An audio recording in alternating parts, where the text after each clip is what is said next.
안녕하십니까. 해외 선물 옵션의 투잡 직장입니다. 네. 지금 뭐 시간은 2019년 4월 7일이고요. 10시 57분입니다. 저녁이고요. 저는 내일 출근을 하고 애들을 재우고 이제 올라왔는데 애들 재우다가 저도 잤어요. 그러다 이제 중간에 오늘은 영상 찍어야지. 왜냐면 일주일에 한 번씩은 영상을 찍자가 이제 제가 세운 거다 보니까 오늘 이제 일요일인데 이제 한 9시 반쯤인가 애들 재우다가 저도 같이 자버렸네요. 네. 이제 또 내일 출근해야 돼서 빨리 찍고 12시 안에 최소한 자려고 합니다. 네. 먼저는 저는 이제 해외 선물 옵션 관련 채널이고요. 투잡 직장인들에게 좀 추천해드리고 싶어요. 저는 솔직히. 왜냐면 제가 5년 동안 하면서 이제 직장을 갔다가 저녁에 이제 직장만으로 이제 돈이 이제 만족스럽지 않을 수 있잖아요. 조금 더 이제 수익을 내야 될 수도 있고, 그리고 재테크도 당연히 하잖아요. 그래서 저는 이제 열심히 공부를 좀 해서 이제 해외 선물 옵션을 해요. 근데 다들 이제 선물 옵션 하면 집안이 망한다 이런 얘기들 많은데, 여러분들 직장 다니면서 소소하게 하시면 돼요. 정말 소소하게. 옛날에 제가 이제 어느 날 개인 외국 트레이더랑 갑자기 이제 살짝 이제 텍스트를 보낼 수 있는 기회가 있어서 보냈는데, 저는 이제 그 사람이 이제 전업 트레이더인 줄 알았더니 미국 사람인데 어디냐고 물어봤어요. 그래서 자기 직장이라고 그러더라고요. 그러니까 외국에서도 직장에서는 이제 직장이 있고 이제 투잡으로 이제 선물 옵션을 S&P 500 선물 옵션을 하는 사람이더라고요. 예. 저희도 이제 한 계약씩만, 여러분 한 계약씩만, 그리고 하루에 많이 하시면 안 돼요. 한 번에서 2번 정도만. 예, 딱 한 2시간, 1시간 지켜보다가 1년간 공부 열심히 해서 1년 동안은 딱 공부한다는 생각으로 공부 열심히 하고 이제 일 끝나고 와서 저녁에 한 2시간 정도 지켜보다가 한두 번 정도만 한두 계약 정도만 한 계약으로 한두 번만 오늘 한다라는 생각으로 하시면 크게 마이너스 안 날 수 있어요. 욕심 절대 부리지 말고.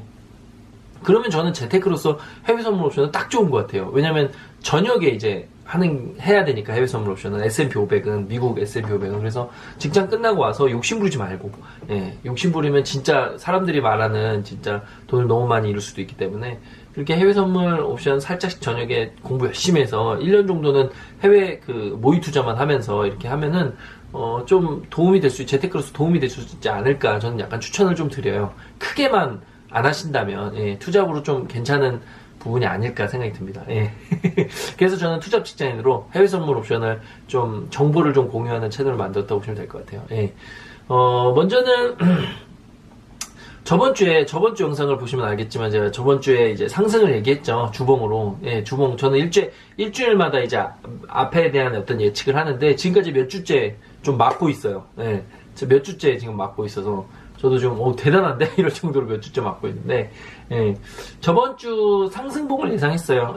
그래서 상승 떨어졌죠. 저번 주 영상을 한번 보시면 아실 거예요. 제 영상을 좀 보시면. 그래서 상승 떨어졌고, 예측한 대로. 그래서 요번 주에 제가 예측을 좀 하려고 하는데, 먼저는 요번 주 예측은 저번 주 상승처럼 요번 주는 상승은 안 할 거라고 저는 생각해요.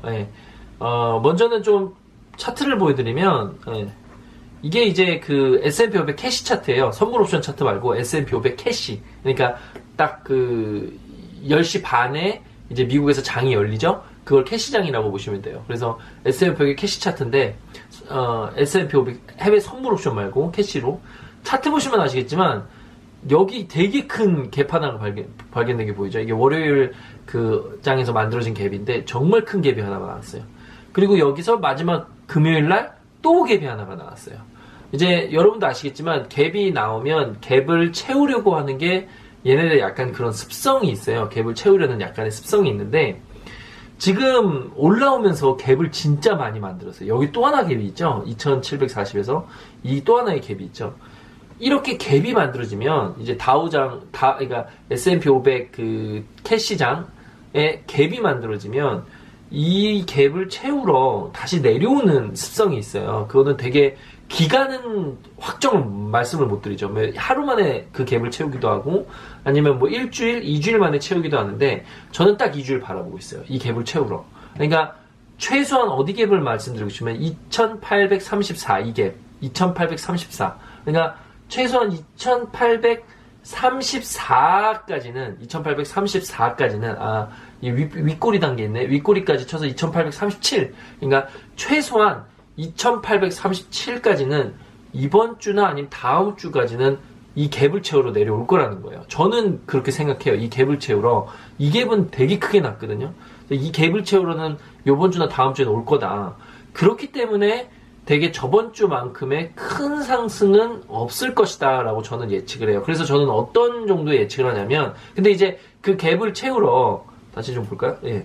이 갭을 채우러 내려오는데 어디서부터 내려올지는 이제 모르죠. 기간은 저는 이번 주나 다음 주까지라고 생각은 하는데, 어디까지 찍고 내려올 거냐, 이거는 아직 정확히는 뭐 말씀을 못 드릴 수 있어요. 어디서 찍고 올지. 저는 이제 제 예측으로는 2920 언저리가 아닐까. 그래서 2920 언저리 한 플러스 마이너스 5 정도, 2915부터 2925 그 사이 찍고 이제 하향 곡선 찍으면서 다음 주까지 내려오지 않을까 저는 생각을 하는데, 그 이유 중에 하나가 이제 수요일 날, 여러분 아시겠지만 수요일 날 그 소비자 물가 지수가 발표되죠. 예.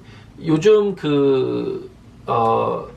FOMC에서 이제 이자를 올리지 않고 있잖아요. 인터레스트 레이스를 올리지 않고 있는데, 만약에 여러분 그 물가지수, 소비자 물가지수가 오르잖아요. 그럼 인플레이션이 발생이 돼요. 그럼 인플레이션이 발생되는 게 보이면 얘네들이 이자를 안 올릴래야 안 올릴 수가 없어요. 인플레이션은 이제 FOMC에서 이자를 올려서 돈을 걷어들여서 인플레이션을 낮춰야 되기 때문에, 그러니까 소비자 물가 지수가 지금 굉장히 중요하거든요. 요즘. 그래서 옛날에 고용 지표가 중요했는데 근래에는 소비자 물가 지수가 되게 중요해요. 이번 주 수요일 날 소비자 물가 지수가 발표가 되죠. 근데 지금 그 브렌트유나 이제 기름 오일 값이 많이 올랐잖아요. 근데 오일 값이 오르면 소비자 물가 지수가 소비자 물가가 오를 수밖에 없어요. 그러면 소비자 물가가 오르면 요번에 발표되는 게 소비자 물가가 인플레이션으로 오르는 모습을 볼 수도 있고, 만약 그러면 이제 인터레스트 레이스를 다시 올릴 수도 있다는 생각 때문에 주식은 하락할 수가 있다는 거죠.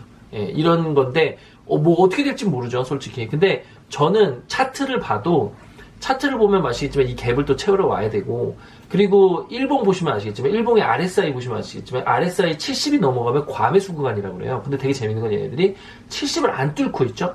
그러니까 RSI가 70쯤 오면 무조건 다시 빠져요. 그렇잖아요. 예. 근데 지금 RSI가 70이 또 왔거든요. 여기 보시면 아시겠지만.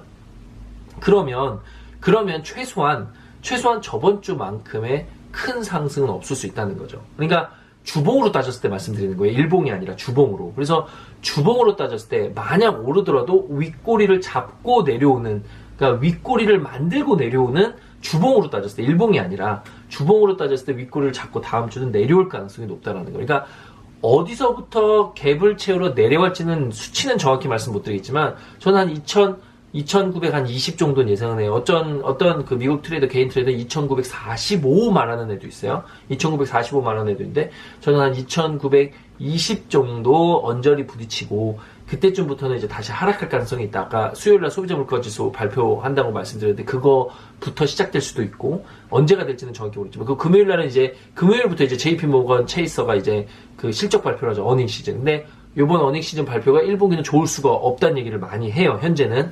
예, 근데 어닝 시즌이 좋게 발표 나올 수도 있긴 하겠지만, 지금 현재로 그 미국 트레이더들은 어닝 시즌에 좋지 않을 수도 있다. 왜냐면 미국이랑 중국이랑 이제 무역 분쟁이 있으면서 그것 때문에 이제 영업이익이나 이런 것들이 떨어질 수 있다는 거죠. 그래서 요번 어닝 시즌은 1분기는 나쁠 수도 있다는 얘기는 해요. 이제 그런 거에 때문에라도 요번 주에 다음 주까지, 요번 주나 다음 주까지 갭을 채우러 내려올 가능성이 있다는 거죠. 예. 근데 그게 어느 시점 때부터냐라는 말씀은 뭐 지금부터 떨어질 수도 있어요, 솔직히. 왜냐면 RSI 70을 지금 딱 찍은 상태이기 때문에 살짝 오를 수도 있긴 하지만, 살짝 올라도 저는 2920 정도 언저리까지를 보죠. 그래서 저는 다음 주 주봉은 윗꼬리를 잡고 내려오거나, 아니면 딱 이 선에서부터 음봉으로 내려왔다 다시 위로 올라서 밑꼬리를 잡거나, 그러니까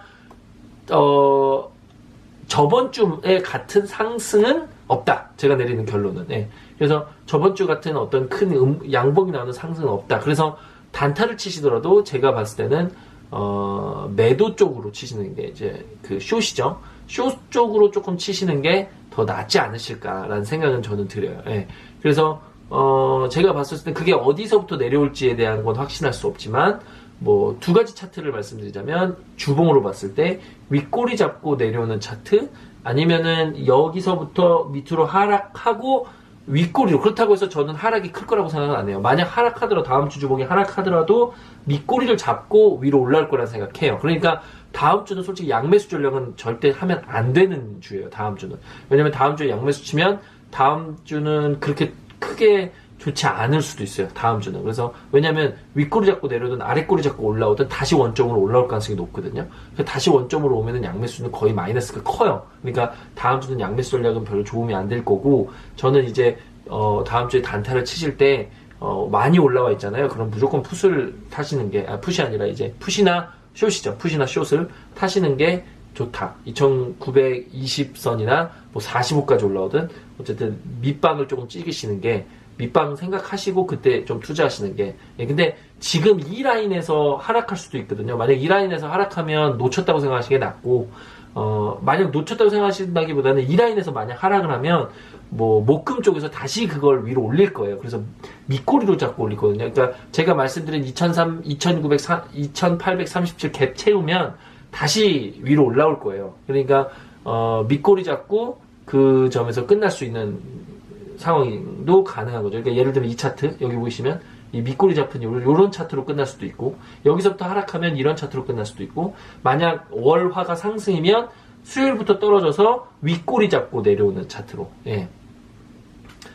이게 망치 차트라고 그러죠. 이게 망치라고 그러고, 이제 윗꼬리 잡은 건 뭐라고 그러더라? 이름이 있던데. 십자 차트가 있고. 예, 뭐 그런데, 암튼, 다음 주는 그렇게 예상을 해요. 그래서, 밑으로 떨어지더라도 갭을 채우더라도 다시 위로 올라올 수 있을 거라고 생각하고, 위로 올라가더라도 다시 내려올 거라고 생각을 하고, 그리고 한두 주 안에는 아까 말씀드린 갭은 반드시 채우러 갈 가능성이 굉장히 높다. 예, 라고 생각이 들어요. 그러니까, 정확히 하나 확실한 거는 다음 주는 그렇게 큰 상승은 주봉으로 따졌을 때, 뭐 월요일이나 화요일날 큰 상승이 나올 수는 있죠. 하지만 수목금이나 해서 다시 내려오더라도 다음 주는 이번 주 같은 주봉으로 따졌을 때 다음 주는 이런 큰 양봉은 없을 것이다 라고 제가 예측할 수 있을 것 같아요. 그래서 저는 윗꼬리 닫고 내려오든가 아니면 아랫꼬리 닫고 올라오든가 밑에 갭 채우고 나서 뭐 이런 정도로 제가 정보를 좀 드릴 수 있을 것 같아요. 그래서 다음 주는 이제 숏 칠 때는 매도로 쳐라. 될 수 있으면 위에서 내려올 때, 그러니까 위로 올라갔을 때 매도를 치시는 게 도움이 될 거다. 근데 만약 매도를 치시더라도 2920 이상으로 갔을 때부터 매도를 건드시는 게 좀 더 괜찮지 않을까 저는 생각이 듭니다. 예. 뭐 다음 주는 뭐 그거는 확실할 것 같아요. 다음 주에 콜이 그렇게 강력하지, 뭐 월화 때는 조금 강력할 수도 있어요. 콜이. 예, 그러니까 롱이 좀 블리시가 좀 강력할 수도 있긴 한데 베어리시로 바뀔 가능성이 굉장히 높다. 예, 갭도 채워야 되고, 예, 그리고 이제 아까도 말씀드린 일봉으로 RSI도 지금 딱 과매수 거기 파트에 지금 딱 걸쳐 있다. 그렇다면 여기서부터 다시 하락할 가능성이 높다. 위로 올라가더라도 다시 하락할 가능성이 높다라고 제가 이제 어느 정도 정리를 해드릴 수 있을 것 같아요. 그래서 다음 주 주봉은 이제 그렇게 제가 이제 말이 이렇게 부드럽고 깔끔하게 정리가 안 될 수 있잖아요. 그러니까 영상을 조금 자세히 앞에서부터 보시면, 그리고 자세히 다시 한번 차트를 보시면서 제 말을 같이 따라오신다면 조금 도움이 되실 수 있으실 거예요. 그래서 한 번 더 영상을 좀 자세히 보시면서 제 말을 들으신다면 도움이 될 거라고 생각이 듭니다. 그렇습니다. 예. 그래서 다음 주도 꼭 수익 많이 내셨으면 좋겠고요. 예. 그래서 좋은 결과들 많이 있으셨으면 좋겠습니다. 네, 그렇습니다. 네. 감사합니다.